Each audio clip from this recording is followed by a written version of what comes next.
Welcome to the Exploring Awareness podcast. Join Dr. Frank Anderson and Lisa Berry in exploring new ways to live in this chaotic world and find peace and joy in the most unlikely places. We're so glad you're choosing to listen to this Exploring Awareness podcast. You know, we're all looking for connection. We're all just trying to be okay, and yet we all walk through a lot of painful, unwanted experiences. So this is something a bit different that might work for you as you look for a better way to feel and move through life. You know, sometimes the conversation about getting there, or whatever that is for you, doesn't have to be dry and painful. We're exploring awareness as an adventure, right? That's exactly right, Lisa. Welcome back to episode number 6. 6? Yes. Wow. 6 already. Yes, and if you haven't listened, they're all there for you, 1 through 5. It's a learning, growing experience, but at least you're tuning into number 6, and we're really grateful for that. Yeah. It's a process. It is a process. We had a great episode number 5. Mm-hmm. And how have you been since then? Well, I know I don't look any older, or hopefully I don't sound any older, but I did have a birthday. Oh, happy birthday. Oh, thank you. And, you know, we talk about awareness, and I'm learning a lot from you about awareness and how that works. And so I had a very aware birthday. Interesting. I'm not sure if I'm doing it right, so let me just... Okay. Well, you know, my kids came, and they were kind of not in the best moods, and I, instead of being upset about it and think, why are they, you know, not just joyful and celebrating with me, I was just aware, at least they're here, and I didn't really attach to any feelings about that. And then we had a dinner reservation for 7:15 and got seated after 8. And again, I thought, I'm not going to get upset about that. I'm just going to be aware about that. And then, you know, as a woman in the United States, aging is tough. We live in a very ageist society, and as a woman, as you get older, you become a bit more invisible, and it's you know, something else to think about as you add another number to the aging process. And so I went all day, and I tried to just be aware of all this, but I'll be honest, I felt a little numbed out. Is that how I'm supposed to feel? Numbed out. Numbed out, like, I was just aware these things happened. It was a nice day, and I had lots of people wish me happy birthday and got phone calls and cards, but it just seemed, I just felt like a little numbed out. Is that being aware? Sounds like you were aware that you were numbed out. Yes, I was. So, were you feeling happiness? How were you feeling that day? Nothing. Feeling nothing. See, because I told you I feel everything, so it's not like I feel nothing, but I didn't get excited. You know, your birthday of all days. Don't you think you should be like, woohoo, and excited, and isn't this great? And thoughtfulness is big to me, so everyone I heard from really touched me. In fact, I'll tell you this story. Last year I took my birthday off of Facebook because I thought, if anyone really knows me or cares about me, they know it's my birthday. I don't need to put it on Facebook. Right. So this year I put it back on Facebook. Did you get a bunch of likes? I got, dozens, hundreds, not hundreds, but a lot. Good. And the next morning I was going to write a thank you just because to me, they felt like tiny beams of light pointed in my direction. And it made me feel good. So I guess I felt that. And I liked my thought that it was like tiny beams of light shining in my direction. Just one little small act of thoughtfulness. But overall, you know, I was just kind of like, So I'm aware. I was aware of the things that were happening, but I didn't attach intense emotion to them. Well, certainly being aware is not the same as being numb. And doing mindful meditation is not the same as being numb. And just to be really clear, we're not trying to desensitize or, you know, not enjoy life. But it's more about being present, you know, to each thing that's happening. So perhaps when great things are happening, you're happy, and then those things change, and the next moment something difficult might be happening. But there is a sense of equanimity, peace, and calm that comes along with this practice. But it certainly doesn't mean you would be numb to what's happening in the present moment. Maybe I wasn't allowing my feelings, pro or con. Yeah, that's a possibility, right? But you might have been protecting yourself from their feelings. What's the balance or solution to that? Well, Right. How much are you using your mind to like protect yourself from feelings? Yeah. Whereas this practice is about feeling every feeling and being aware of them. So I just Good or bad? I just got an Oculus Quest. And I have a program where I can go through the spaceship. It's absolutely fantastic. Okay, well, for those of us who don't know, of fun. What's an Oculus? Oh, it's the virtual reality set over your eyes. Okay. And there's another one where you go off this plank, and you have to balance, and then you jump off and you fall into the ground. And then I won't tell you what happens after that in case you get the machine. But I guess what I'm saying is, those are really fun, and I feel like I can enjoy that a lot in the present moment. And I feel that's kind of because I'm free to do that as part of this practice. Were you aware that you were enjoying it?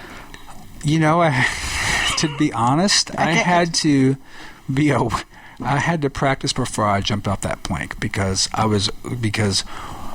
the VR glasses really make your mind think that you're on a plank at the top of a building, and to step off of that plank, I couldn't do it at first, and I kind of went back, realigned what my thoughts were versus what my awareness was, and then I could do it. What were your thoughts versus your awareness? Well, because my brain and my eyes and everything were telling me that I'm on a plank at the top of a building and do not jump off that plank. Right. Whereas I know that I'm not jumping off a plank. But, what my brain was telling me was you are on the top of a building because it's a virtual reality thing. Very interesting. What your brain tells you and what your awareness tells you. And you know what? I will admit this. I don't think I've been that aware of what my brain is telling me. I mean, so should I be more aware of it?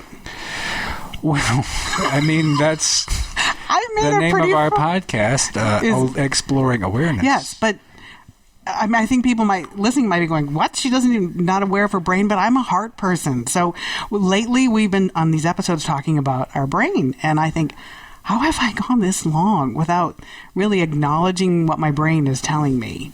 Yeah. And should I have been, or should I moving forward? Well, the past is gone. Yes. Well, is it? Yes. The past is over, and the future is yet to come, and what we have right now is the present moment. So if you want to regret the past, lots of people do that, but just become aware that you're regretting the past and see if that still makes sense for you. Benefits of the brain. What are the benefits of thinking about your brain and how that impacts your awareness? Well, like we talked last week, the brain is an incredible machine, right? And you've learned so many things, and it's got all these connections that help you do everything from speak to, do your radio stuff. Right. Personality. It's from your brain? Yeah, personality's from your brain. Oh. See, I'm going to embarrass myself. My personality from my brain. Wow, I'm going to have to think about that. Yeah, well... yeah, use your brain to think about it. Yeah. Oh, good one. But I guess what we're talking about, what we've been practicing, and I'll go back to that is, what if you were aware of your thoughts? And where would you be if you're aware of your thoughts? Well, on my birthday, I was aware of my thoughts, but I wasn't attaching emotionally to them. Can you understand what I'm saying and what I mean when I say I don't attach to my brains? I think all of my thoughts and feelings have come from my heart. And so to me to have a day that involved, I didn't want to give away my joy on my birthday I didn't want anyone else or my kids being moody, the restaurant being late. I didn't want any of that to ruin my day. But by not attaching to that, I kind of eliminated the joyful part of it. Well, I acknowledge some of it. There was some good parts. I don't know. Right. I think it's still something that you can explore. So I should be thinking about my brain more. I think you should. I don't think you should be doing anything, Elisa, actually, but let's keep working on this exploring awareness. Yeah. And it does remind me of another David Whyte poem. I love David Whyte. Oh my gosh. You have introduced me to the world of the poetry of David Whyte, and it is spectacular, so thank you for that. Yeah, you're welcome. You're welcome. And at the end of that last podcast, after our guided meditation, we talked about faith and trust in the process. And it reminded me of David Whyte's poem called Faith. And so I'd like to read that poem right now. Okay. The title is called Faith. It says, I want to write about faith, about the way the moon rises over cold snow night after night, faithful, even as it fades from fullness, slowly becoming that last curving and impossible sliver of light before the final darkness. But I have no faith myself. I refuse it the smallest entry. Let this, then, my small poem, like a new moon, slender and barely open, be the first prayer that opens me to faith. I can see the moon and I understand what he's saying. Yeah, what does that say to you? Well, that's why people who know me know I love sunrises and sunsets, because it's back again. You know, you never know if you're going to wake up the next day, or you never know if the sun's going to come up for sure. So when it does, it gives you a little faith that you can get through your day. So he's talking about the moon. Mm-hmm. Right, he's talking about the moon, even as it fades away. Mm-hmm. Right, then it comes back. That this small, may he have some faith that this process is going to move him in certain direction. And that's what I'm suggesting for you, is like this process that we're going through, having some faith and trust in that as you move through it, you know, and there are going to be different emotions and different feelings that come and go. And so the numbness that you may have had is not necessarily permanent. It's not permanent, but it might be part of the process as you try to figure out how to be in this world.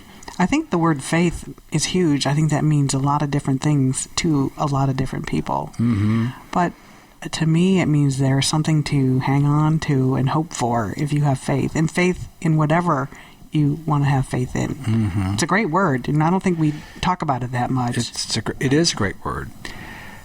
Different from beliefs, though. I would want to qualify, to believe something, to have faith in something, I think are two different things. In what way? Beliefs, I think, tend to be ideas and thoughts and things that you perhaps have been taught. If you believe something, it's still something you could be aware of. So you're aware that you believe something, whereas faith is more of a felt experience that so beliefs are for the brain and faith is for the heart? Yeah, that's a good way to put it. I like it. What do you have faith in? Well, I have faith in this process, but not in a belief, right? So I have a faith, but I've also had faith in this process, and it's really kept me going, even in times of trouble or feeling pain from this process, or coming to grips with some realities of like what my brain has taught me all these years, or how I grew up, or childhood issues or religious issues, or whatever, things that I thought were really part of me really aren't. So faith is something to hold on to that you don't necessarily see, or as you said, have beliefs about or research. Just have faith. Yeah, I think faith... Have faith in faith? As opposed to holding on to propels, It keeps you moving in a direction that says, yes, I know that there is something else. And I'm still trying to work it out. And it might be painful. And there may be days where I feel numb. And there may be days when I don't. But, that's part of a process that's moving you towards something that you have faith in. And some people listening right now might be thinking, well, I have faith in my religion, or my faith comes from my religious belief. Sure. But that's not what you're talking about. No, it isn't. Is it, do we need to say that? Do we need to share that?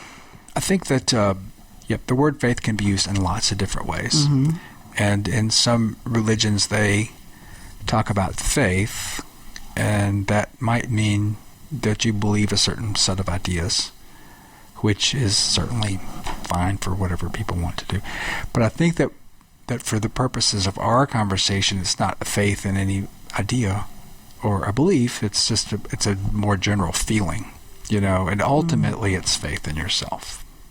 Ultimately, it's in faith that there's something more than just what's in your mind, that you're more than your conditions, that you're more than your personality, that there's something beyond consciousness that can really represent your authentic self. And by listening to these conversations and exploring awareness, we're going to find it. It's for all of us to discover individually. So when you say beyond consciousness, I have to tell you that sounds like a pretty out there concept. So can you tell us what beyond consciousness mean? What do you mean by that? Because people, I imagine people listening going, "Oh, beyond consciousness," and what 6 beers in, I don't know what. What does beyond consciousness mean? Right. So we've been exploring awareness, right? And we started with awareness of the breath. Mm-hmm. So we became aware of the breath. We explored in episode number 3 awareness of the body. In episode number 4, we explored awareness of thoughts. And in episode number 5, we explored awareness of emotions. Mm-hmm. In a future episode, we are going to explore kind of awareness of consciousness or awareness of awareness. And so there's a way that when you're practicing this awareness practice, that there's a sense, of being that is quite expansive. And I read something about nirvana. Is that apply to this?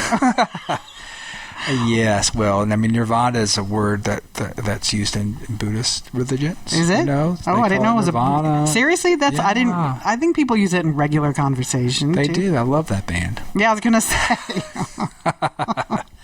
Right. Yeah, I think that it isn't a word like an English word that we use. So we could use that word, but it doesn't necessarily mean things for most people. Well, I have this book, Zen Mind, Beginner's Mind. Are you familiar with that? I'm not. It was informal talks by Shinryu Suzuki. And when I first got this book, the first thing, remember how you opened the books? Yes, I opened a page and it speaks to me. Yes, yeah. Well, I opened the book to the chapter on Beyond Consciousness. Really? Mm-hmm. The first time I ever opened this book, I opened it to Beyond Consciousness. And I don't even know what it means, but we're talking about consciousness, and I think in the world you hear people talking about it all the time. So do you know what that means? You hear the word beyond consciousness in the world? I do, don't I? Yeah, this is also something that's very experiential, right? So you hear people talk about it. Here's the quote: "To realize pure mind in your delusion is practice. If you try to expel the delusion, it will persist the more. Just say, oh, this is a delusion, and not be bothered by it." So in this case, probably consciousness is what you're thinking, and what you're contriving in your mind, and beyond consciousness is to kind of be aware of it all.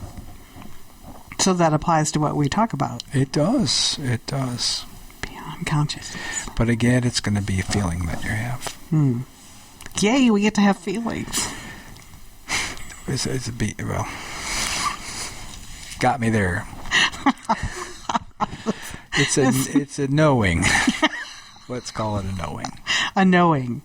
Okay. Why is a knowing better than a feeling? I'm asking the hard questions tonight. Yeah. Sorry. Well, do you have a sense for that? Okay, let me think. I have to think about that. We have discussed before. I feel everything, and I'm working on knowing. Oh, yeah. So I'm working on knowing it more than feeling it. Yeah. Is that it? Go. I still think feelings and emotions are part. Oh, cool. Yeah. Like, seriously, knowing versus feeling. Attention. Lisa just had an insight. Oh my gosh, no, I need to say that again. I did. I'm feeling everything, but now all of a sudden knowing it. Oh my gosh, that's great. That's great. Yeah, so a deeper knowing. Yeah. See, that was an experience. You had a little insight, a little awakening, and that's what we're talking about here, So, because you're, I think feelings and emotions tend to be in the kind of physical form, and this knowing part is kind of this consciousness, beyond consciousness. That everyone should have that feeling. Well, judging shouldn't. Sorry. Let's just say that there's an opportunity for everyone to have these kind of little mini awakenings, enlightenings, whatever, that's going to connect you to something deeper. Now, did that bring you some joy? Yeah, it brought me joy. It brought me joy that I figured it out. Yeah, but, and you didn't even figure it out because it just came to you as a realization. So, when I went to that temple in Thailand, and by the way, that was a very budget trip.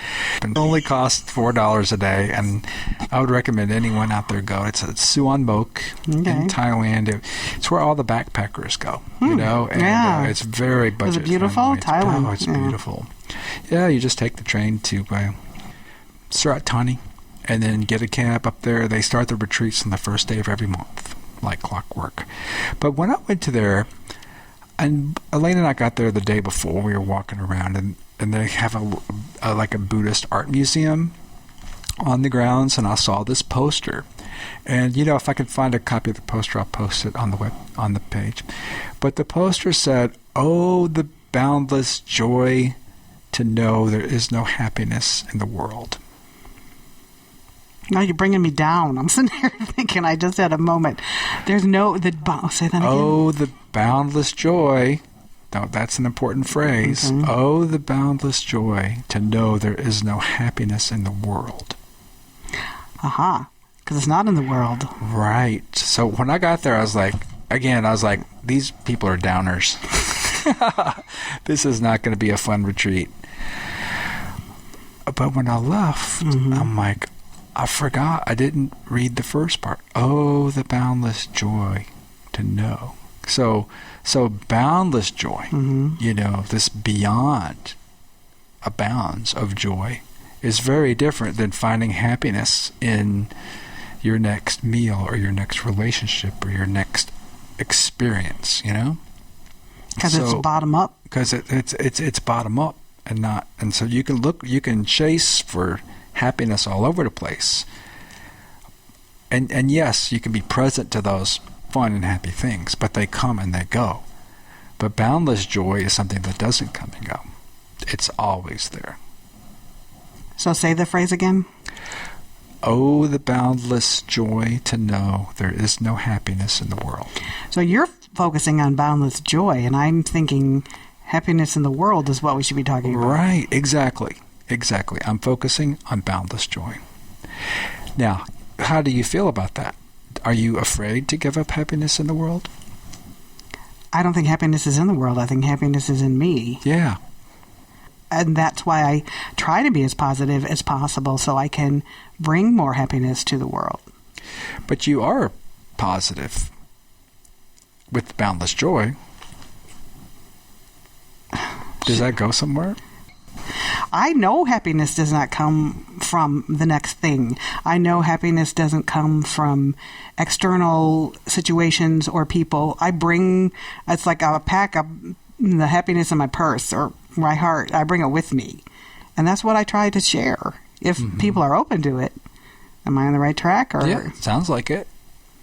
I have learned that your food doesn't bring you happiness and shopping doesn't bring you happiness. And unfortunately, other people don't bring you happiness either. That's why I say I don't give my power away to I try not to. I can't say that's always true. Let other people impact my happiness because that's hard.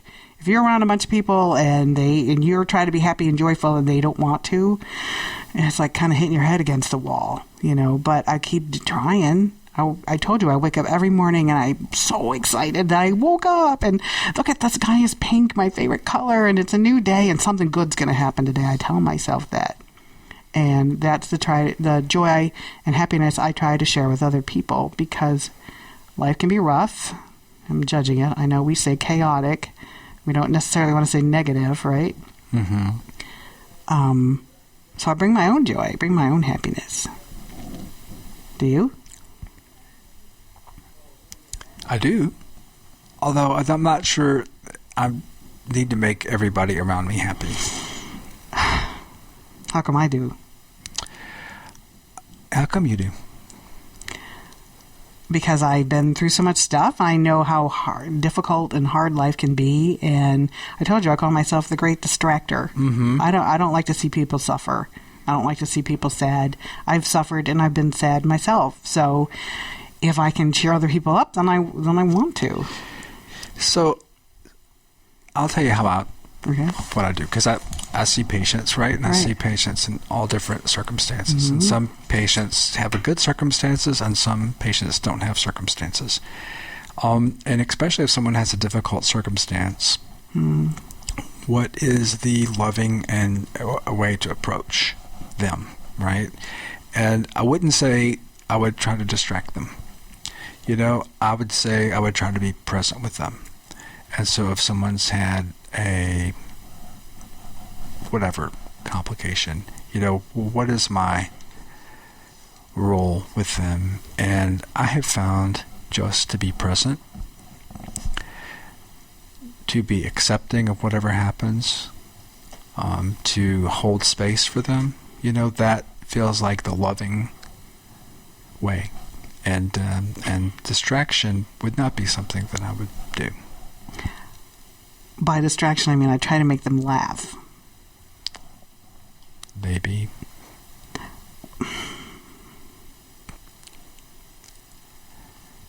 So you're a physician. You're an OBGYN, just so people, if this is their first episode.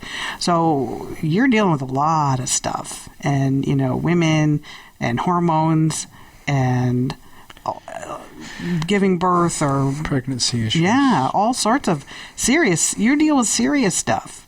So are you. Am I? What? All human interactions are wonderful, serious, happy opportunities. Okay, but I want to be lighthearted. But what if you're with someone who's not?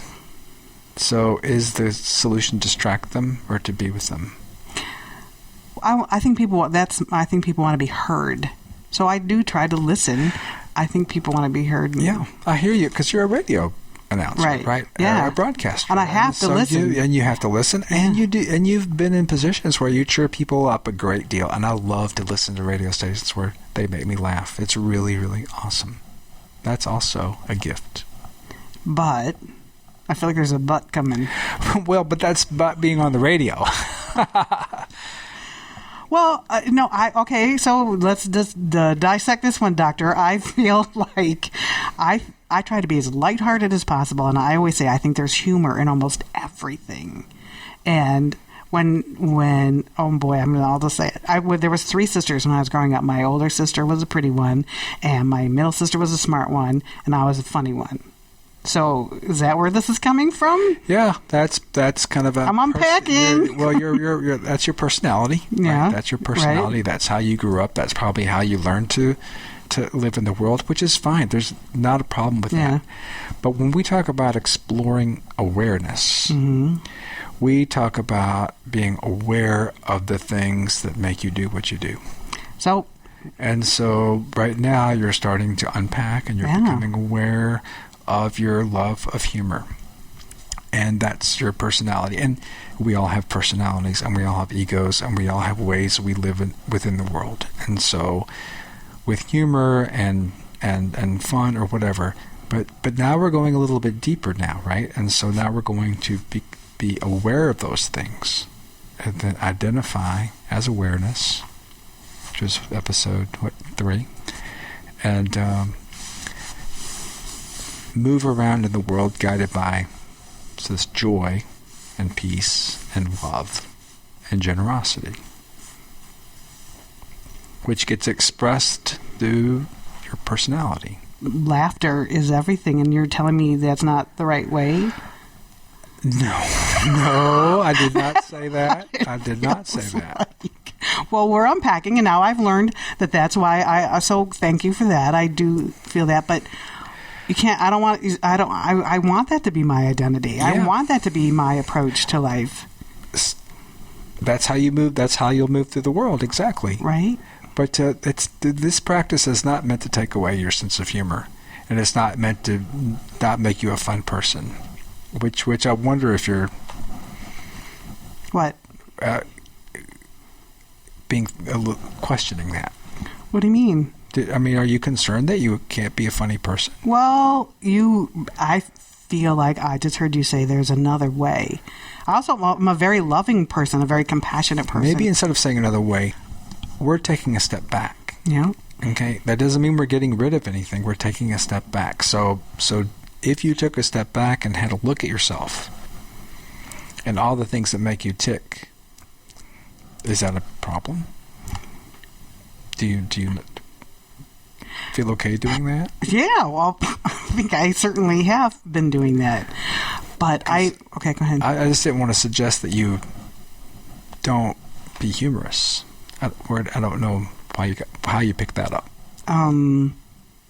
Because you said, I don't know, that there's another way, or that maybe you said you weren't a distractor. And when I say I'm a distractor, I mean with humor. I don't go, oh, look, a bird, and then, and you're not experiencing the pain you're experiencing. So, again, I talk about being as loving as possible. People are not, maybe that's it. People are not necessarily open to someone expressing so much love. So if I can help them with humor instead, I think people are much more open to laughing than they are being, covered in love. Does that make sense? Mm-hmm. No, of course. That's the way I have found to connect with people is through humor, and to distract them, I mean help them breathe and relax and lighten up, because I think life is so complicated and so difficult. I'm expressing an opinion because everything I've been through, I certainly know it has been. So I just want to be lighthearted and laugh, and if people can't handle my love, then at least I can make them laugh. Mm-hmm. Is that my way of connecting? Sure, that is it, and it feels authentic for you. Yeah. But I also do try to listen. I do try to give people their space and acknowledge what they're going through. But that seems more serious. But you're a physician, and I don't know if your patients want you to come in and blow up the surgical gloves and make balloons out of them. I don't know how well that would... there have been cases where that was the appropriate thing to do as well. Okay. See, yeah, you laugh. You have a good sense of humor.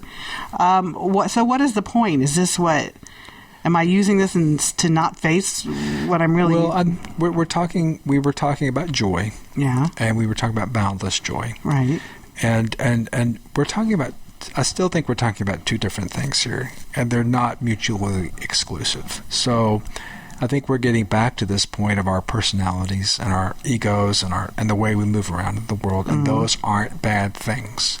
So that's one thing that I want to be really clear. You've got a personality, you have your techniques and your methods. I have my techniques and methods. We've learned those from our, parents and from our classes and all those type of things, and it's all the way we move around in the world, and that's fine. So now, when we talk about exploring awareness, we're talking about being aware of those things. And before, you were saying you were having some issues and some things coming up and all that. So I want to bring it back to that, and maybe it would be a good time now to do a guided meditation. Can you briefly, before we begin that, tell us what meditating is like for you? Mm-hmm. Sure. So when I meditate, I have a place in my house with a cushion. So I like to kneel when I'm meditating, or kind of be in a kneeling position, and get myself comfortable. And I use an app called the Insight Timer, and so that keeps track of my minutes for me. So I would recommend everyone download the Insight Timer. It's really useful, and it has guided meditations as well, but I just use the timer. And usually when I sit down, my mind is moving in lots of different directions, and just like we've done with our guided meditation, I'll start becoming aware of my breath. And I'll do that for a few minutes. Then I'll go to my feet and I'll do a body scan and just feel my whole body, being aware. And then I will sit, and as thoughts come up, become aware of the thoughts. And what I notice, I don't really have much pain in my body, so I don't have to, it doesn't really stop me. I'm found a comfortable position for myself. But more the thoughts start to come. And so when thoughts start to come, I become aware of those thoughts.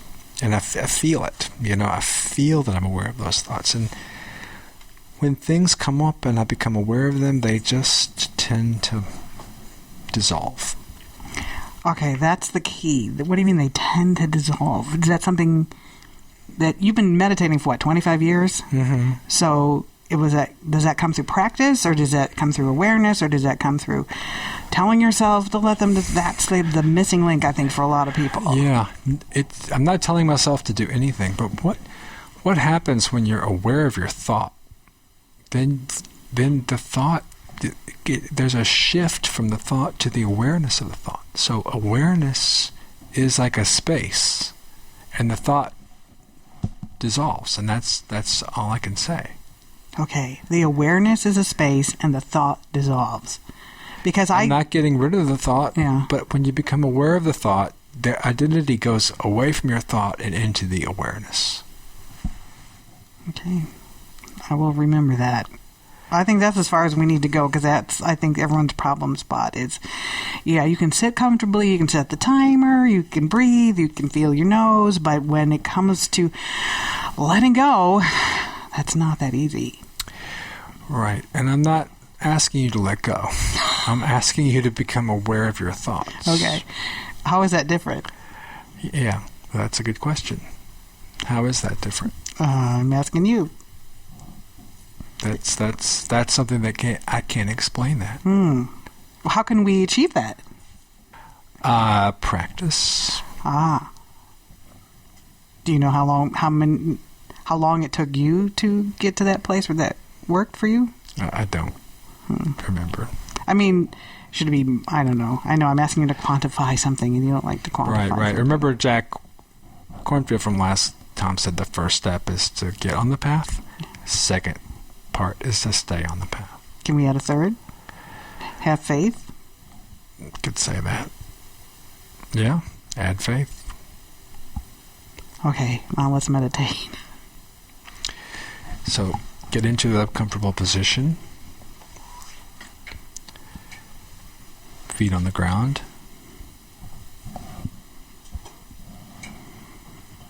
Hands in your lap. Feel your body in the chair.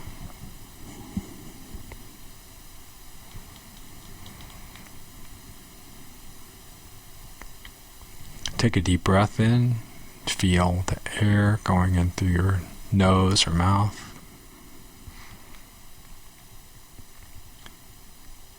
Into your lungs. Reverse.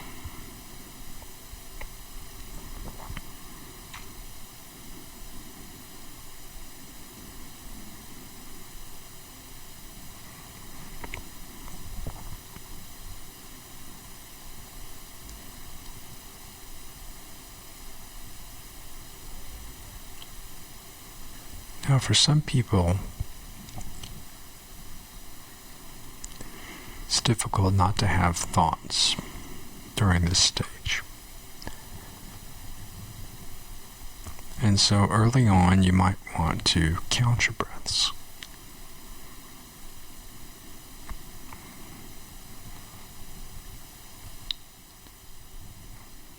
And try to count 5 breaths. And if you get to 5, you can start back over at 1. But if you get a thought that pops in your head, then before you get to 5, then go back to 1.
So this may be a practice that you could do for 5 minutes or 10 minutes a day, just to train your concentration on your breath.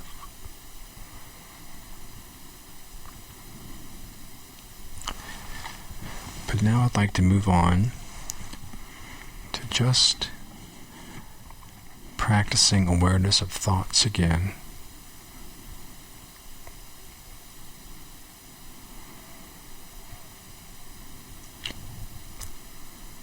And for this exercise, just think of what you had for lunch. And use your brain to remember your lunch or your last meal, what you had, what it looked like, where you were.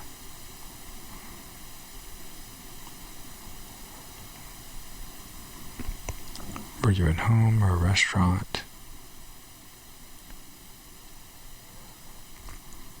What colors were the food on your plate?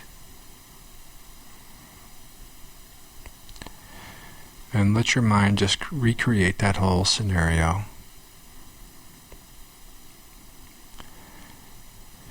Now then just be aware of that, all those thoughts. Just like you're aware of your breathing.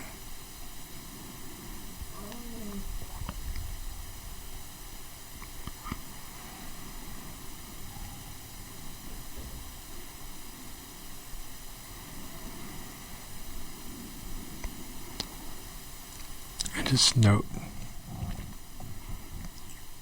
what happens with that thought.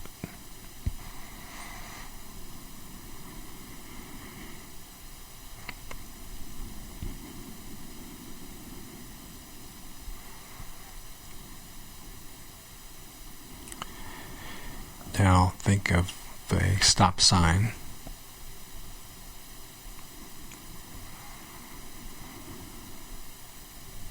And just then be aware of that thought.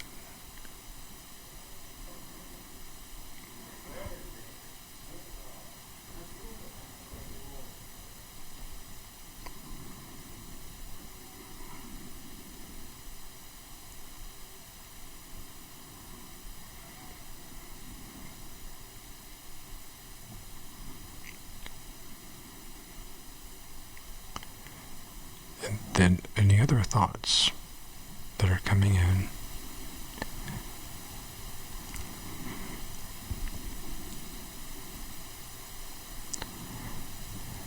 Take a breath.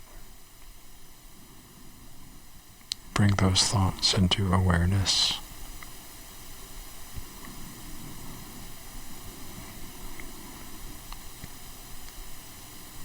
And just see if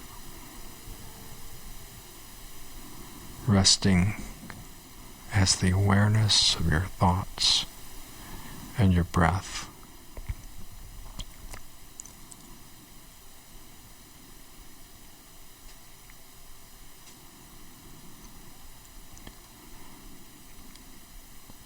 Might be a little different than just thinking all the time.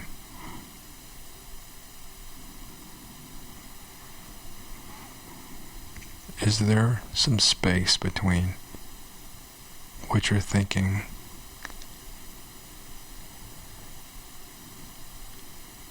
and being aware of thinking?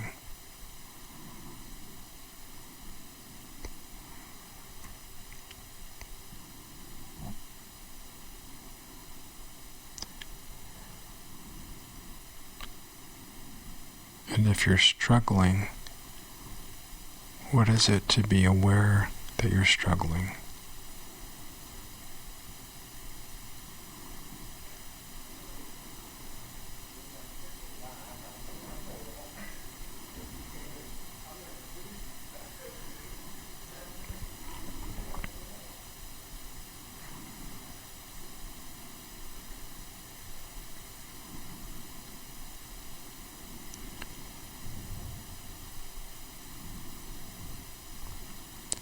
And if you feel like you're confused, what is it to be aware that you're confused?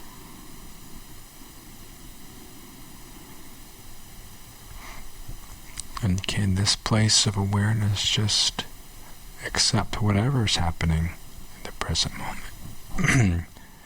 Whatever's happening in the present moment, whether it be struggle, pain, confusion, doubt, happiness, bliss, all the good things and all the struggles, all the things that come and go, all in this field of awareness.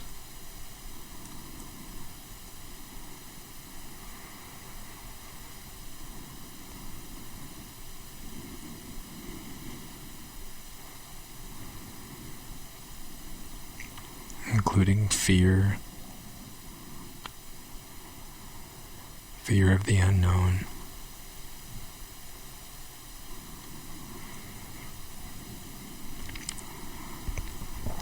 the past is gone and the future is yet to come. We have this precious present moment where everything is okay.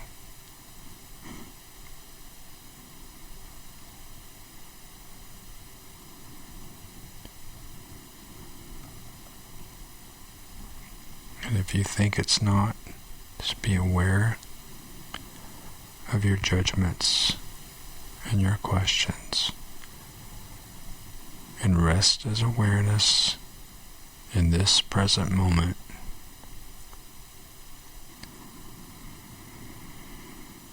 Where there's peace and love and joy and generosity of spirit and compassion for yourself. Because it won't be found in the past, it won't be found in the future, but you can feel it right now.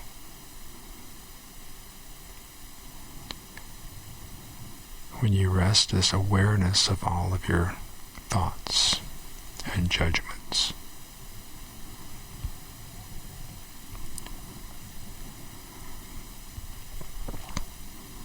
Maybe you'll get a sense of boundless joy.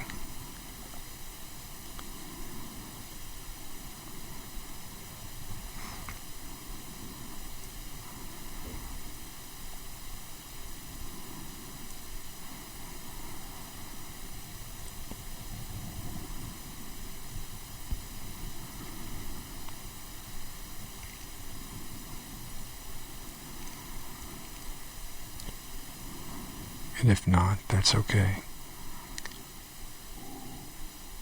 Just be aware of that too.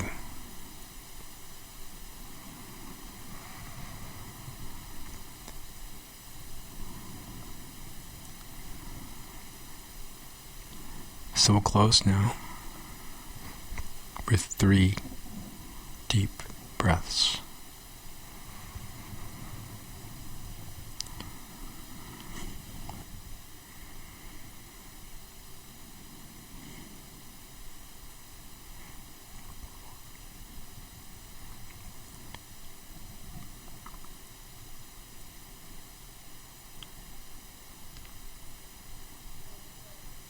The precious present moment where everything is okay. Yeah. That was great. Thank you. You're smiling this time. I am smiling. You said a lot of things, that have made me smile today. And you know what? I hope I wasn't too hard on you. I have a lot of questions, and you're always so patient and kind with my questions. But the precious present moment where everything is okay. Yeah. That's amazing. Yeah. Not in the past. No. Not in the future. We always have that with us. We forget, Yeah. And that's why this practice, the pilot project, doing these kind of meditations, it really will make it real for you. Because you can't think it, you can't figure it out. It feels good. You go to that place, and it's just, you shed everything, and you just think about this precious present moment. It's the most real place. It is. So it's the only real place. And we also discuss what's the loving way. Oh, Okay. So hopefully, if you're listening, you heard that and you enjoyed the meditation and the conversation. I feel like I get a little... It means so much to me that I feel like I go a little crazy, and I'm hoping I'm asking questions that people listening want the answers to too. And I hope I didn't, ask you too much. No, Lisa. Ask any questions that you want, anytime that you want, and if anyone else has questions, they can contact us at exploringawareness@gmail.com. And, this is no judgment zone. This is a process zone. We're all on this path together. And, we're all on it together, but we're not on the sidelines throwing stones at those that are on the path. And so we're all on this together. And different people are at different places along the path. And that's not one thing better or worse. I think we're all headed in the same direction. And we really want a better world. And so we all support each other as we move along that way. All right. Well, Lisa, any other final announcements?